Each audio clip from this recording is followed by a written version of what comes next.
नमस्कार मित्रों, मेरा नाम है आदित्य। आप देख रहे हैं एडवोकेट आदित्य यूट्यूब चैनल। ये खबर तो आपने सुना ही होगा कि अब जो हमारे देश में कानून है वो बदल चुका है। 1 जुलाई 2024 से जो हमारा आईपीसी था, सीआरपीसी था और इंडियन एविडेंस एक्ट था, तीनों संशोधित हो चुका है, तीनों में परिवर्तन हो चुका है। और आईपीसी की जगह पे बीएनएस और सीआरपीसी की जगह पे बीएनएसएस लागू हो चुका है। तो ऐसे में लोग मुझसे ये पूछ रहे हैं कि सर हमें ये बताइए कि धारा 498 का मैं मुकदमा लड़ रहा हूं, तो अब इसमें प्रक्रिया कैसे चलेगी। जो नया कानून आया है सीआरपीसी की जगह पे जो बीएनएसएस आया है, भारतीय नागरिक सुरक्षा संहिता, तो उसके तहत धारा 498 की प्रक्रिया कैसे चलेगी। मैंने ऐसा सुना है कि 6 महीने में ही अब हमारा मुकदमा खत्म हो जाएगा, पूरी मुकदमे की ट्रायल 6 महीने में ही खत्म हो जाएगी। तो क्या ये सच है, क्या चीजें हैं, थोड़ा हमें डिटेल में बताइए। तो आज मैं आप लोगों को जो धारा 498 का मुकदमा आप लड़ रहे हैं, चाहे नए कानून से लड़ रहे हैं चाहे पुराने कानून से लड़ेंगे, तो जो भी आप लड़ेंगे तो उसकी जो प्रक्रिया चलेगी उसी को मैं आपको बताने वाला हूं। वीडियो में आगे बढ़ने से पहले मैं आपसे एक महत्वपूर्ण बिंदु पर चर्चा कर लेना चाहता हूं। मेरी एक किताब पब्लिश हुई है जिसका नाम है legal guide for husband in matrimonial cases. अब देखिए, जैसा इस किताब का नाम है legal guide for husband in matrimonial cases, वैसा ही इस किताब का उद्देश्य भी है।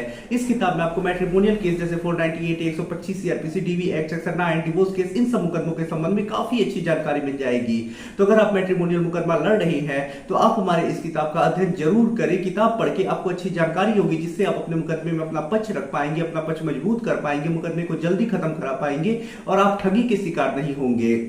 तो अगर आप इस किताब को बाई करना चाहते हैं तो किताब का जो मूल्य है वो 600 रुपए है, जिसमें 100 रुपए कोरियर चार्ज है। किताब को बाई करने के लिए व्हाट्सएप पर मैसेज करिएगा।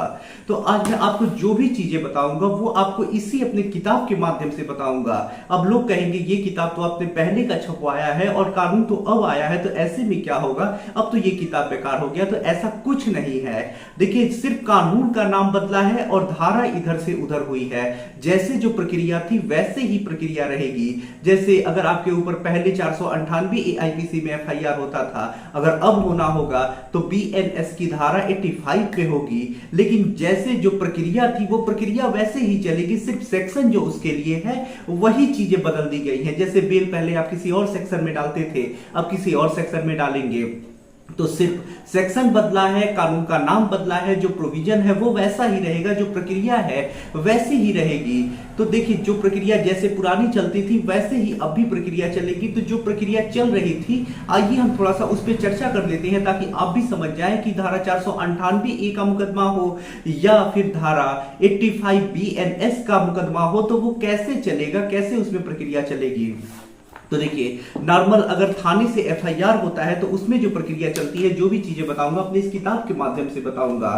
तो देखिए, सबसे पहले जो पत्नी होती है, आप देखते होंगे थाने पे जाती है और शिकायत करती है, या वुमन सेल में वो जाती है या थाने पे जाती है, कहीं पे भी जाके वो एक शिकायत दर्ज करती है।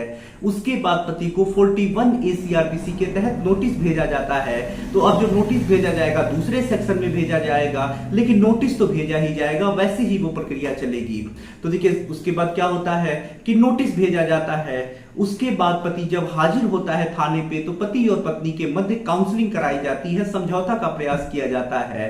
तो ये भी चीजें होंगी, पहले भी होती थी अब भी होंगी।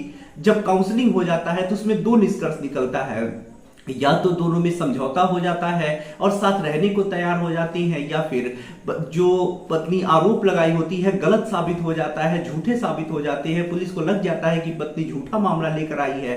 तो ऐसी दोनों परिस्थिति में पुलिस उस मामले को वहीं पे समाप्त कर देती है और खत्म हो जाता है। अगर कुछ भी लगता है कि प्रथम दृष्टया मामला बन रहा है, एफआईआर दर्ज होना चाहिए और समझौता नहीं हो पाता है, तो पुलिस क्या करती है, एफआईआर दर्ज कर देती है।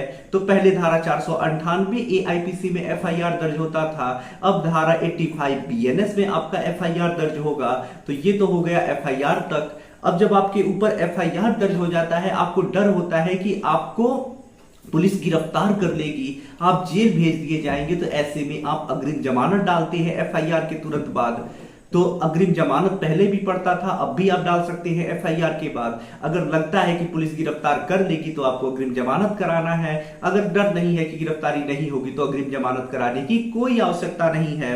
उसके बाद जब मान लीजिए एफआईआर हो गया, पुलिस इन्वेस्टिगेशन करती है। इन्वेस्टिगेशन के दौरान अगर पुलिस कुछ साक्ष्य नहीं पाती है, मामला गलत पाया जाता है, तो वहीं पे अंतिम रिपोर्ट लगा के मामले को खत्म कर देती है। अगर कुछ सबूत मिलता है, साक्ष्य मिलता है, तो कोर्ट में जो पुलिस होती है वो चार्जशीट लगा देती है, यानी आरोप पत्र दायर करती है। तो पहले भी आरोप पत्र दायर होता था, अब भी आरोप पत्र दायर होगा। उसके बाद कोर्ट मामले जो होता है, जो चार्जशीट लगी होती है, उसका संज्ञान लेता है। अब देखिए, जब मामला का संज्ञान ले लिया जाता है, उसके बाद जो पति होता है, जो एक्यूज होते हैं, उन्हें सम्मन भेजा जाता है कि आइए आप लोग अपनी जमानत कराइए। जब समन भेज दिया जाता है, उसके बाद जो पति होता है न्यायालय में हाजिर होता है, अपना जमानत कराने के लिए प्रार्थना पत्र देता है, और इसी दौरान मीडिएशन भी कराया जाता है। यानी हाजिर होने के बाद जब अपना जमानत डालता है, तो अंतरिम जमानत दे करके और मीडिएशन करा दिया जाता है। मीडिएशन की रिपोर्ट के आधार पर फिर बेल में सुनवाई होती है, और बेल मिल जाता है, या नहीं मिलना होता है, जेल भेजना होता है, तो जेल भेजा जाता है। तो ये प्रक्रिया पूर्ण जब हो जाती है, उसके बाद आरोप बनता है, यानी चार्ज बनता है। चार्ज बनने का मतलब कि कौन कौन सी धाराएं लग रही हैं, क्या क्या आपके ऊपर आरोप है, उसका पूरा एक डिटेल में ब्यौरा बनता है। उसमें जो एक्यूज होते हैं उनका सिग्नेचर होता है। उसके बाद देखिए, जब चार्ज बन जाता है, उसके बाद नंबर आता है एविडेंस का, यानी साक्ष्य अब देने होते हैं। तो देखिए, सबसे पहले जो सरकारी गवाह होते हैं, यानी पत्नी जो एफआईआर कराती है, उसमें जो भी वो इन्वेस्टिगेशन के दौरान पुलिस गवाहों का लिस्ट देती है, उन्हें बारी बारी से बुलाया जाता है, उनकी गवाही होती है। और जब मान लीजिए पत्नी आई, उसकी गवाही हुई, तो उसके बाद पति को जिरह करने का, यानी क्रॉस एग्जामिनेशन करने का मौका मिलता है। फिर पत्नी का दूसरा कोई गवाह आया, फिर उसकी क्रॉस एग्जामिनेशन करने का पति को मौका मिलता है। तो जो पत्नी यानी अभियोजन पक्ष है, वो अपना चीफ कराता है, यानी बयान लिखवाता है, और जो एक्यूज पक्ष होता है वो अपना क्रॉस एग्जामिनेशन करता है। जितने भी गवाह आते हैं, सबका इसी तरह से प्रक्रिया चलता है। जब पत्नी के सारे जो सरकारी गवाह हैं उनका खत्म हो जाता है, उसके बाद 313 सीआरपीसी में कार्यवाही होती है, यानी बयान मुलजिम बोला जाता है। पति से पूछा जाता है कि आपके विरुद्ध ये गवाह आए थे, ये साक्ष्य आए, आपका इस पे क्या कहना है। तो पति कहता है कि जो भी आरोप है गलत लगे हैं, झूठ उन्होंने बोला है, ऐसा कुछ नहीं है, फंसाया गया है। तो इस प्रकार का पति का बयान एक दर्ज होता है। उसके बाद अगर पति को लगता है कि वो अपना कुछ साक्ष्य देना चाहता है, अपने सबूत देना चाहता है, अपने बचाव में चीजें रखना चाहता है, अपनी गवाही कराना चाहता है, अपने गवाहों को लाना चाहता है, तो वो करा सकता है। अगर पति मान के चलिए अपनी गवाही कराता है, अपने किसी गवाह का गवाही कराता है, तो जब गवाही हो जाती है, उसके बाद जो पत्नी पक्ष होता है, यानी अभियोजन पक्ष है, वो क्रॉस एग्जामिनेशन करता है। जैसे पति ने अपने माता या पिता या किसी की गवाही कराई सफाई साक्ष्य में, तो ऐसे में अभियोजन पक्ष उसका क्रॉस एग्जामिनेशन करेगा। जब ये क्रॉस एग्जामिनेशन हो जाता है, उसके बाद फाइनल आर्गुमेंट होता है, यानी अंतिम बहस होती है। अंतिम बहस में दोनों पक्ष, यानी अभियुक्त पक्ष और अभियोजन पक्ष, अपनी अपनी बातें कोर्ट में रखते हैं। जो भी चीजें वो कोर्ट के समझ लाए होती हैं, साक्ष्य लाए होते हैं, जिनसे फैक्ट निकल के आया होता है, सबूत होते हैं, सारी चीजों को कोर्ट के समझ रखते हैं। उसके बाद जो कोर्ट होता है उस फाइल को ऑर्डर में रखता है, और उसके बाद ऑर्डर आ जाता है। अगर लगता है कोर्ट को कि पति को बरी करना चाहिए तो बरी होता है, लगता है सजा होना चाहिए तो सजा होता है।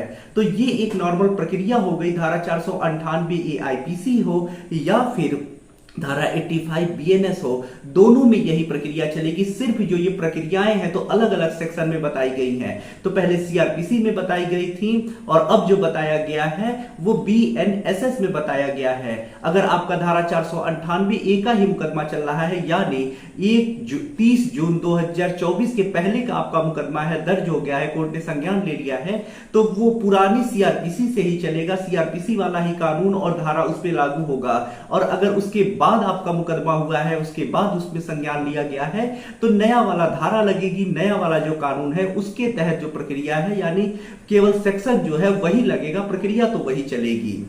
तो जो भी चीजें थी यही थी, ऐसे ही प्रक्रिया चलेगा, आपको ज्यादा कंफ्यूज होने की जरूरत नहीं है। और हाँ, एक और बात सुनने में आ रही है कि 6 महीने में खत्म हो जाएगा। तो देखिए, मैं आपको एक प्रैक्टिकल चीज बता देता हूं कि ऐसा कुछ नहीं होने वाला है। आप इस भ्रम को दिमाग से निकाल दीजिए कि 6 महीने में आपका ट्रायल खत्म हो जाएगा। मैं प्रैक्टिकली आपको बता रहा हूं कि हाई कोर्ट से अगर आप स्पीडी ट्रायल का डायरेक्शन लाते हैं, जिसमें हाई कोर्ट कहता है कि 6 महीने में मुकदमे को निस्तारित किया जाए, तो वो मुकदमे तो 6 महीने में खत्म ही नहीं हो पाते हैं, उन्हें भी खत्म होने में 2-2 साल लग जाते हैं। जबकि हाई कोर्ट का ऑर्डर है कि जल्दी जल्दी चलाया जाए, जल्दी जल्दी निस्तारित किया जाए, लेकिन नहीं हो पाता है। तो भ्रम में मत रहिए, 6 महीने में कभी आपका मुकदमा खत्म नहीं हो पाएगा, मुझसे लिखवा के ले लीजिए। आशा कर रहा हूं आप चीजों को समझ चुके होंगे कि धारा 498 की प्रक्रिया कैसे चलेगी। बाकी इस प्रकार के बहुत सारे अच्छी जानकारी के लिए आप हमारे इस किताब का अध्ययन करें, किताब को बाई कर लें। किताब को बाई करने के लिए व्हाट्सएप पर मैसेज करें। आशा कर रहा हूं वीडियो और जानकारी आपको काफी ज्यादा पसंद आई होगी। अगर आप किसी कानूनी समस्या से परेशान है, ऐसे में मुझसे फोन पे बात करके अपनी कानूनी समस्या का समाधान प्राप्त करना चाहते हैं तो मेरा व्हाट्सएप नंबर स्क्रीन पे दिखाई दे रहा होगा, मैसेज करके अपॉइंटमेंट बुक करा के मुझसे कॉल पे बात कर सकते हैं। वीडियो पसंद आया हो तो वीडियो को लाइक करें, अपने दोस्तों के साथ शेयर करें और यदि आप चैनल पे नए हैं तो चैनल को सब्सक्राइब करके बेल आइकन को दबाएं। मिलते हैं नए वीडियो के साथ अगले दिन, तब तक के लिए जय हिंद, जय भारत।